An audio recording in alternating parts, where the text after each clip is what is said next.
जिन आंखों को कल तक पंजाब के पराली नजर आ जाया करती थी, जिन आंखों को कल तक पंजाब के बड़े बड़े ट्रैक्टर नजर आ जाया करते थे, जिन आंखों को कल तक पंजाब के बड़े बड़े आलिशान ट्रक नजर आ जाया करते थे, पंजाबियों की कमाई नजर आ जाया करती थी, पंजाबियों के खेत खलियान बागान घर मकान नजर आ जाया करते थे, आज वही आंखें पंजाब के हालात को देखने के लिए बिल्कुल अंधी हो चुकी हैं। उन्हें दिखाई नहीं दे रहा है कि पंजाब आखिर किस हालात से गुजर रहा है। उन्हें यह नहीं समझ में आ रहा है कि उन्हें पंजाब की तरफ आंख उठाकर देखना चाहिए, नजर उठाकर देखना चाहिए। ये निगाहें ही बहुत बड़ी मौका परस्त हैं, मतलब परस्त है। जय हिंद। मेरा नाम है शम्स तबरेज और आप देख रहे हैं टाइम्स मेल। पंजाब के हालत जितना भी कहा जाए उतना ही बुरा है, उसे हम शब्दों में बयां नहीं कर सकते। कोई भी अल्फाज पंजाब के हालात को बयां करने के लिए काफी नहीं है। 1988 के बाद पंजाब ने ये बहुत बड़ा बुरा दौर देखना शुरू किया है। पंजाब में 3 नदियों को बिल्कुल खोल दिया गया और तीनों नदियों का मैनेजमेंट को अगर ढंग से अदायगी की गई होती, अपनी ड्यूटी देखी गई होती, तो आज पंजाब की यह हालत ना होती। इसे इंसानी गलती कहें, सियासी साजिश कहें या फिर कुदरत का कहर, लेकिन जो भी है, पंजाब का एक एक बच्चा इस वक्त अपने बुरे दौर से गुजर रहा है। उसने कभी नहीं सोचा था कि जो पंजाब पूरे देश का पेट भरता है, जिस पंजाब को अन्न का अनाज का भोजन का कटोरा कहते हैं, आज वही अनाज उगाने वाला इतना बड़ा स्टेट सैलाब में डूब जाएगा। दूर दूर तक कोई गांव नजर नहीं आ रहा, दूर दूर तक कोई इलाका नजर नहीं आ रहा, दूर दूर तक कोई बच्चा नजर नहीं आ रहा। गांव के गांव मकान के मकान सब के सब सैलाब में डूब गए, बाढ़ में समा गए। आप सोच सकते हैं कि किसी की छत के ऊपर से 10 फीट ऊपर अगर पानी जा रही है तो उस इलाके को क्या कहा जाएगा। इन्होंने किसी के घर मकान के ऊपर कब्जा नहीं किया, किसी नदी नाले का रास्ता नहीं रोका, लेकिन क्या होगा जब कई नदियों को एक साथ छोड़ दिया जाएगा, उनके पानी एक ही जगह पर जाकर इकट्ठा हो जाएंगे। कल तक पानी के लिए जो लोग लड़ रहे थे, पंजाब से हिसाब मांगा करते थे, आज पंजाब की उस डूबी हुई धरती से अपने अपने हिस्से का पानी क्यों नहीं ले लेते? ये भी तो एक बड़ा सवाल है। और दूसरा सबसे बड़ा सवाल यह है कि हमारे देश के प्रधानमंत्री यानी वजीर आजम नरेंद्र दामोदर दास मोदी क्या कर रहे हैं? वो 9 तारीख का इंतजार कर रहे हैं कि 9 तारीख आएगा तो जाएंगे पंजाब में अपने जुमलों की बारिश करने जाएंगे, वो पंजाब में राहत का ऐलान करेंगे। पर सवाल यह है कि पंजाब में जाकर ऐलान करने की क्या जरूरत है? जिसे ऐलान करना रहेगा वो दिल्ली में बैठे बैठे ही कर देगा।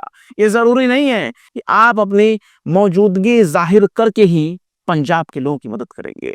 पंजाब के लोगों के लिए इस वक्त एक बड़े अमाउंट की जरूरत है, लेकिन वो एक बड़ा अमाउंट खुद नरेंद्र मोदी जी की सरकार लेकर के बैठी है। 60,000 करोड़ रुपया कोई मामूली नहीं होता है, और ये 60,000 करोड़ रकम बकायदा केंद्र की नरेंद्र मोदी सरकार पर बकाया है, और ये बकाया पैसा पंजाब को मिलना चाहिए।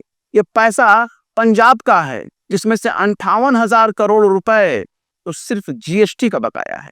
बकायदा मनीष सिसोदिया, दिल्ली के पूर्व मुख्यमंत्री, वो खुद मीडिया में अपना बयान जारी करके बोल रहे हैं, वो खुद बोल रहे हैं प्रेस कॉन्फ्रेंस करके कि पंजाब के लोगों का 60,000 करोड़ रुपया मोदी सरकार के पास बकाया है। तो आप सोच लीजिए कि पंजाब के ऊपर कितना हिसाब निकलेगा।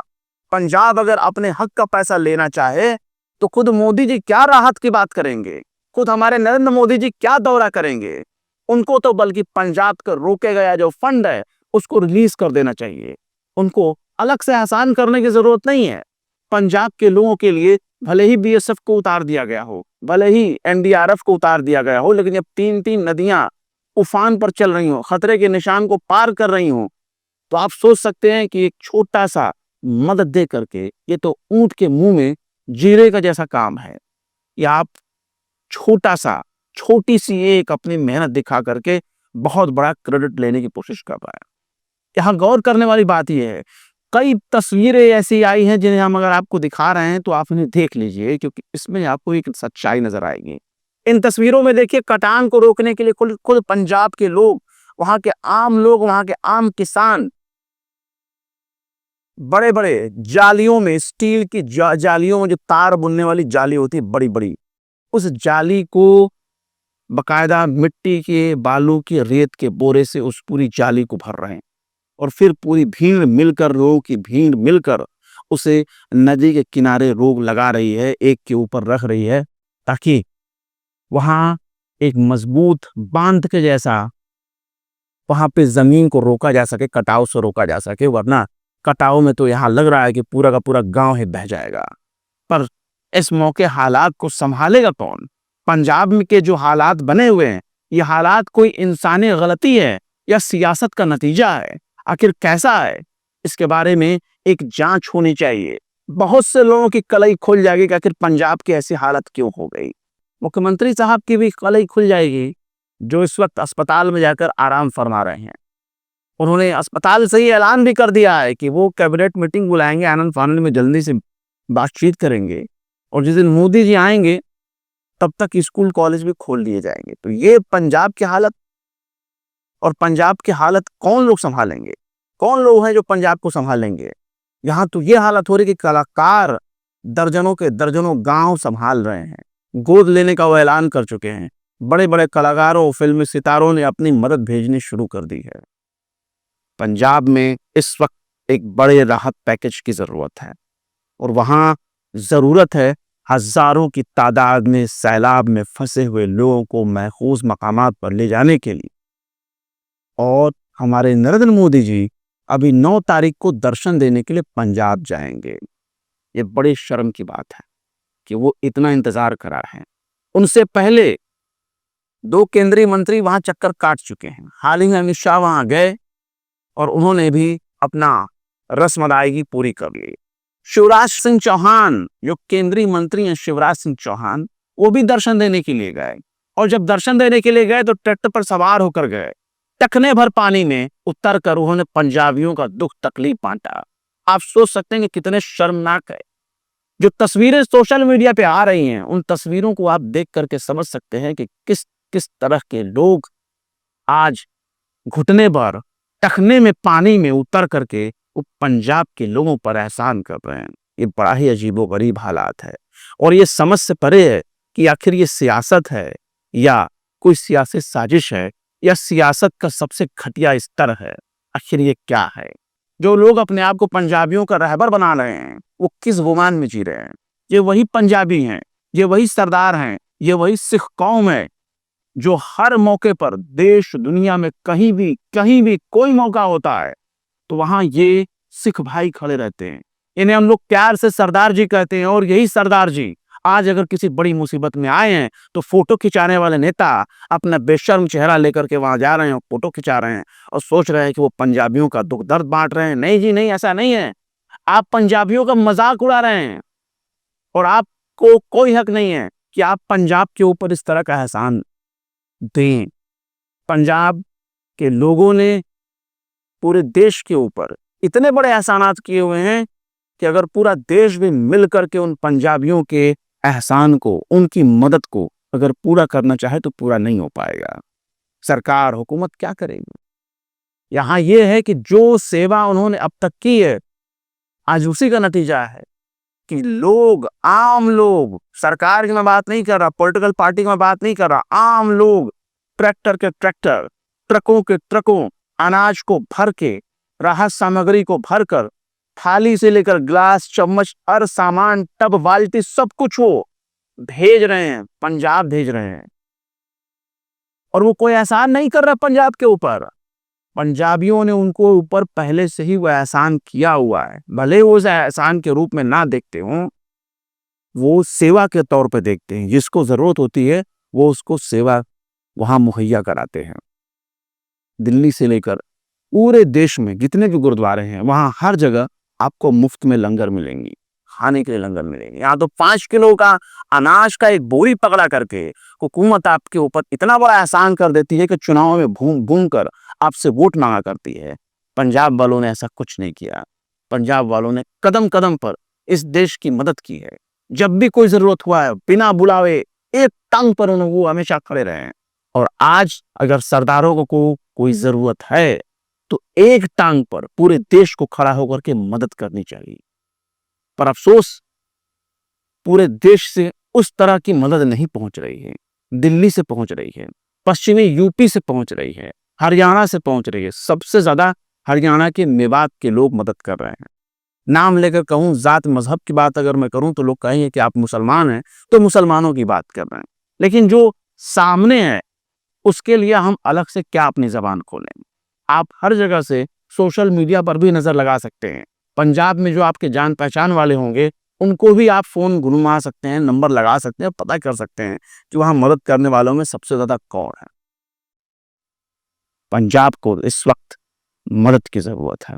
जितना हो सके बढ़ चढ़कर पंजाब की मदद कीजिए।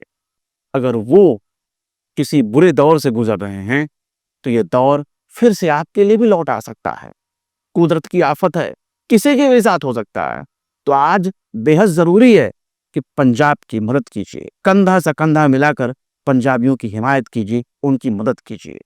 जिन आंखों को सरदार, किसान और खालिस्तान में फर्क नजर नहीं आता, उनका नजरिया कभी बदलने वाला नहीं है। वो हमेशा ही उसी नजरिए से बीमार रहेंगे और 100 साल से उनका यही नजरिया रहा। इसलिए कचरे वाली गैंग के जरिए फैलाया जा रहा है, नफरत से बचने की कोशिश करिए। हो सके तो उनको नजरअंदाज करिए, पर इतना याद रखिए कि दूसरों की मुसीबत पर ताली बजाने वाला, चाहे कच्छा वाला गैंग हो, निक्कर गैंग हो, चाहे कोई भी शख्स हो, नहीं भूलना चाहिए कि बुरा वक्त सबका आता है। लेकिन उसके लिए हिम्मत चाहिए, जिगरा चाहिए। और ऐसा हिम्मत जिगरा आप तब पैदा करेंगे जब आपने भी दूसरों की मदद की हो। लाल, पंजाब के जो हालात हैं वो आप सबके सामने हैं। जल्दी स्कूल कॉलेज खोलने की भी बात आ रही है। ताजा अपडेट के मुताबिक 40 से ज्यादा लोग हलाकत हो चुकी है। वो अब तक इस सैलाब में, इस बाढ़ में अपनी जान गंवा चुके हैं। और 12 दिन के बाद बताया जा रहा है कि सोमवार से स्कूल कॉलेज खुलेंगे। लेकिन अगर कैंपस ठीक ठाक रहा, सेफ रहा, महफूज रहा तो सब कुछ ठीक रहेगा। पंजाब के मदद के लिए इस वक्त सोनू सूद भी पहुंचे हुए हैं, वो भी दौरा कर रहे हैं। सोनू सूद चूंकि फिल्म एक्टर हैं और कई मौकों पर वो सबकी मदद करते आए हैं। यहां तक कि आप देखिए, उन्होंने सरकार से भी गुजारिश की है कि वो किसानों के कर्ज को माफ करें। लेकिन क्या कहेंगे, किसान आंदोलन को जब मैं देखता हूं तो मुझे वो दौर याद आता है कि किस तरीके से वो किसान डट करके लंबे समय तक उन्होंने अपनी जान भी गंवाई, उनके साथ वादे भी किए गए। और वादा खिलाफी करने वाले लोग कौन हैं, उनके वादे पर अब कितना भरोसा किया जाए, ये बड़ा ही सोचने वाली बात है। फिलहाल पंजाब को जरूरत है, और पंजाब को अगर वो रकम भी मिल जाए तो भी बहुत बड़ी बात है। लेकिन जो हुकूमतें रकम नहीं दे सकती, बकाया रकम वापस पंजाब को नहीं लौटा सकती, उनके दौरा करने से या दौरा ना करने से क्या ही फर्क पड़ने वाला है। बहुत से लोगों को हमारी बातें बुरी लग सकती हैं, चुभ सकती हैं, लेकिन बर्दाश्त करिए, क्योंकि बर्दाश्त करने की बारी अब आपकी है। फिलहाल इस खबर में बस इतना ही।